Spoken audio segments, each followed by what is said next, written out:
Aujourd'hui, et c'est évidemment, mais est-ce que c'est une facilité de langage, la Chine qui est la première concernée? Est-ce qu'il est temps de parler aussi aux autorités chinoises, notamment de ce problème spécifique qui est celui du médicament? Qu'en pensez-vous? D'abord, ce ne sont pas que les Chinois. Ah ben, très bien. Ce ne sont pas que les Chinois. L'Inde est un pays concerné. Même une majorité des médicaments saisis en Europe procédaient de l'Inde.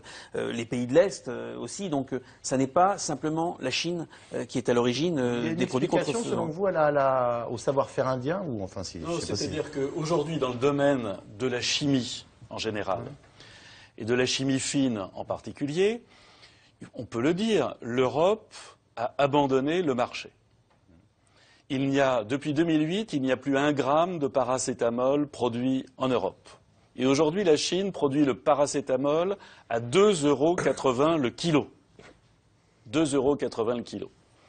Je dirais que le glucose est presque plus cher que le paracétamol produit en Chine.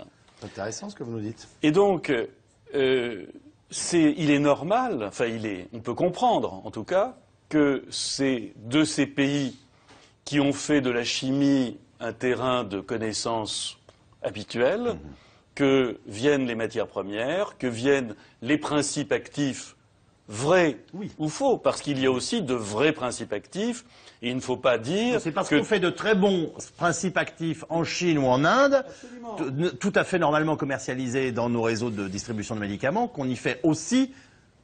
Il y a d'excellents chimistes et pharmaciens en Chine, il y a d'excellents laboratoires de production, et malheureusement, comme toujours, il y a une frange de faux scientifiques, de faux pharmaciens, de faux chimistes, qui produisent pour les mafias. Mais c'est vrai dans tous les pays, et il se trouve que puisque les usines sont en Chine, en Inde, au Vietnam, eh bien c'est là que c'est produit. Est-ce qu'il y a une zone grise que je pourrais qualifier